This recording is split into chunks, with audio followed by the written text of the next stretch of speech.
You hear the popping. I'm still working on getting that new phone. Taking my time. Looks like I'm going to want to be getting a way better phone. That's over $1,000, so at least to go with my brand new GoPro. Meantime, I want to clarify some things. I was talking about black witches, and I have to get this off my chest. I'm referring to very dark-skinned black witches. They're about is 85% of a warlock right there.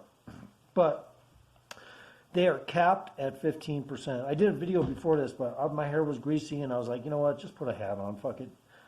So I put a hat on. I didn't go take a shower instead. I just want to call this video and get it over with and make it happen. So the reason why you see in a lot of sub-Saharan Africa, the men don't do a lot and the women do all the, you know, cutting the cattails or whatever the hell they got to do, and you know all the arduous bullshit work, and the men go out and hunt for big game once in a while. But for the most part, it's a civilized society over there, and even today. But nonetheless, in the past, referencing the past, where there's very many dark-skinned black African over there instead of mixed. The men had to keep an eye on the women for the reason of their witch activities. So they had to say, look, you can't be a witch unless we say you want to do it, and then you got to do it for us, not for anyone else, at the time we request it. So the population of the men will control the women, or at least in the past, for that reason.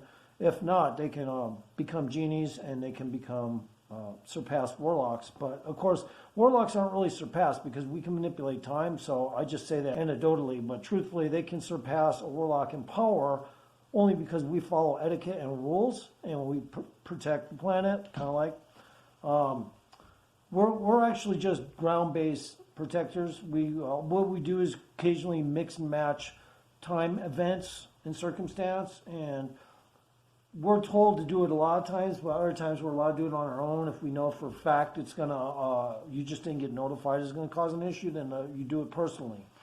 That's the power a warlock has. Now, a warlock's not going to tell all this.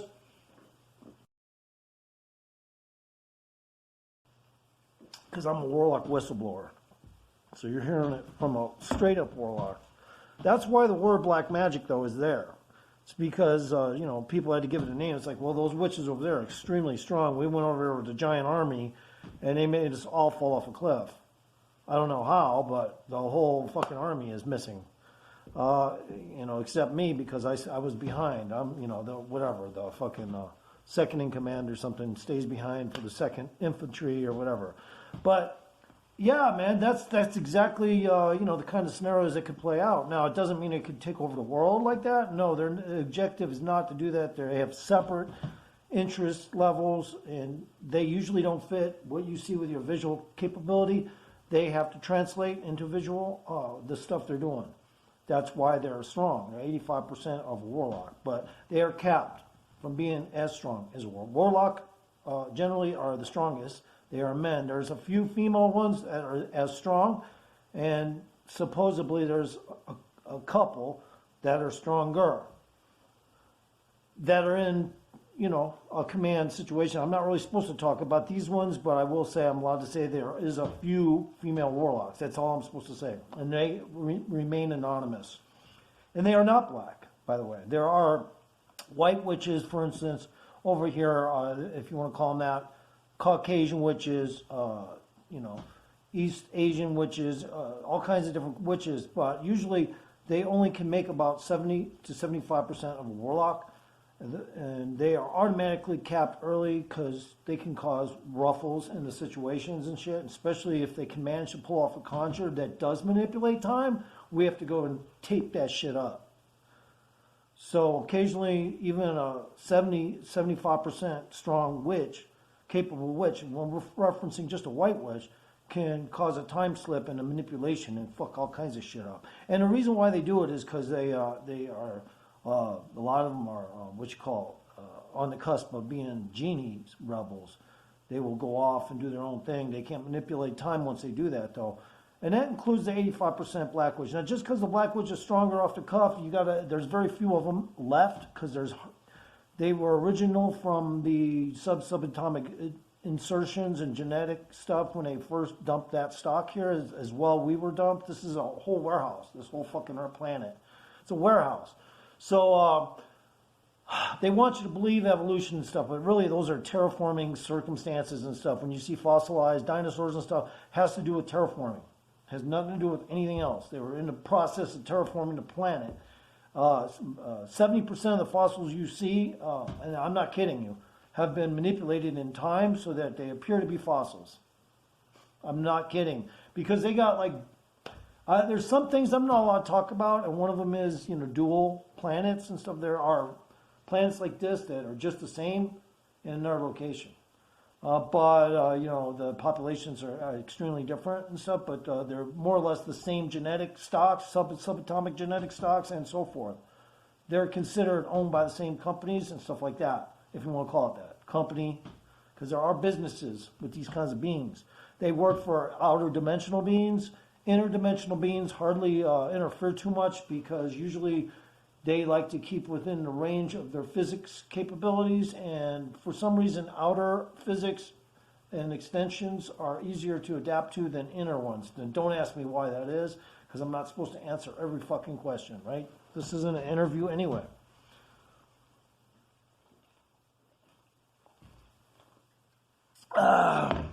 But when people say extraterrestrials, it's better that way, because we're probably the most, more or less, smallest intelligence, high intelligence there is for our dimension, within our 3 dimensions here.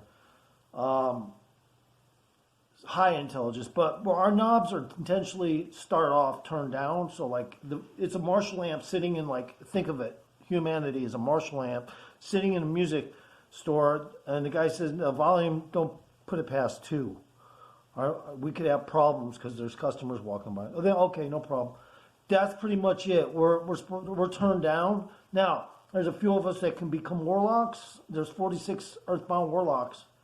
And when I say that, they can graduate outside of Earth, but for the time of their vessels that they're using down here, and they could die in one and replaced in another. A warlock doesn't really, he only physically, from the eyeball, dies, and fucking whoever did it, feels gloat, but the truth is the warlocks move into another vessel, like automatically. It's programmed.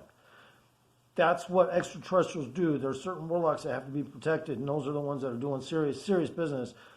The other ones that are doing maybe less serious business, they're not time manipulators.